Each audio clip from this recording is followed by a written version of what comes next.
So for this week's experiment, I'm going to be demonstrating the concept of heat capacity of water, and along with just a transfer of heat, and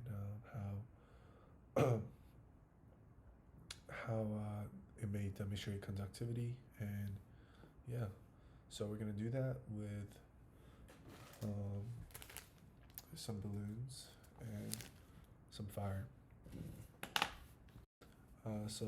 The design of the experiment is quite simple. So first, I'm going to blow up the first balloon with some air, light it on fire, and then for the second design, I'm going to fill some water in the balloon, and after some water is in the balloon, I'm gonna blow some air into it, and then I'm also gonna light that on fire, and we're gonna just make observations for each, and we're gonna see what happens.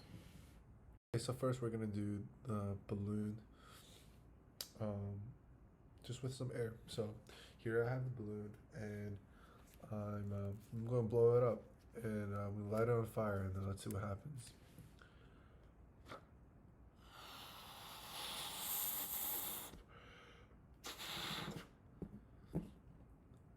Um, okay, so hypothesis that when I light it on fire, it's gonna blow up, and I'm not really looking forward to the sound, and but here we go.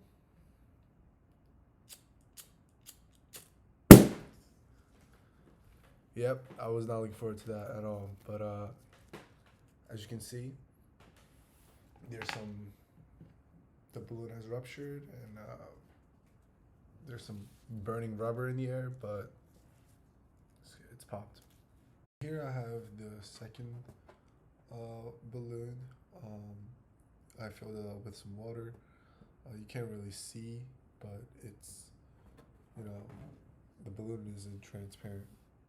But yeah, there's some water around here, and let's see what happens when we try lighting this with fire.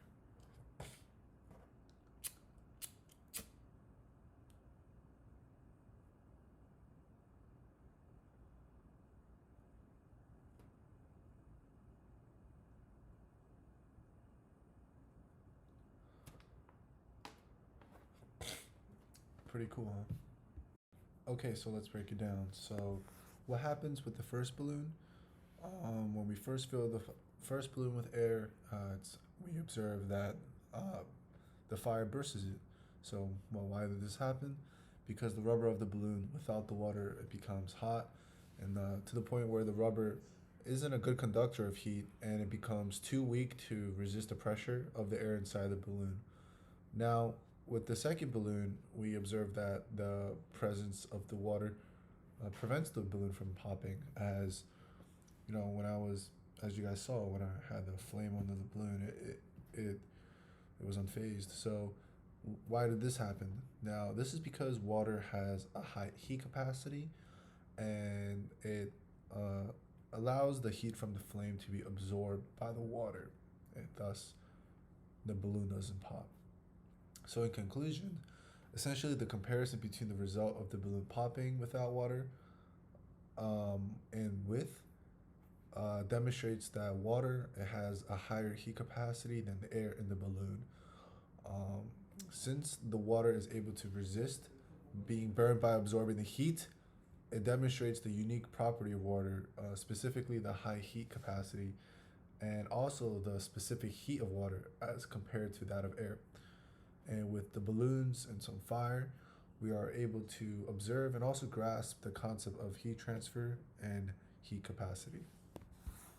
One thing I forgot to include in part of the experiment was that when you light the balloon where there isn't water, so when we light the bit with lit the bottom of the balloon with where the water was, it wouldn't pop.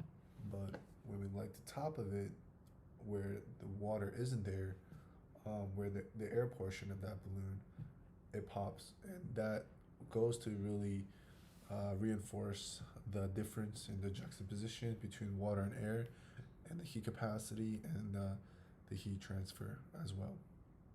And as we saw from this experiment, the it was a success, and things that can be improved for any scientific experiment is always multiple trials to ensure consistency and accuracy. All right, thanks for watching.